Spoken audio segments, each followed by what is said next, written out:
গৌৰৱ গগৈক মই আহ্বান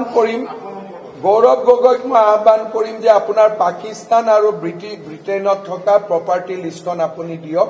ইলেকশ্যন কমিশ্যনক আপুনি যিখন এফিডেভিট দিছে তাত আপোনাৰ পত্নীৰ পাকিস্তান ইনকাম আপুনি দেখুওৱা নাই, পাকিস্তানৰ বেংক একাউণ্টটো দেখুওৱা নাই।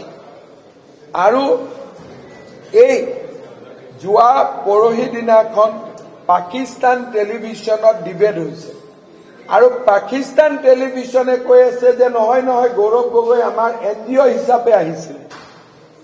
এতিয়া নতুন প্ৰশ্ন আহি গ'ল, পাকিস্তানে কৈ আছে যে তেওঁ NGO হিচাপে আহিছিল, তেওঁ কৈ আছিল আমি প্ৰাইভেটলি গৈছিলো।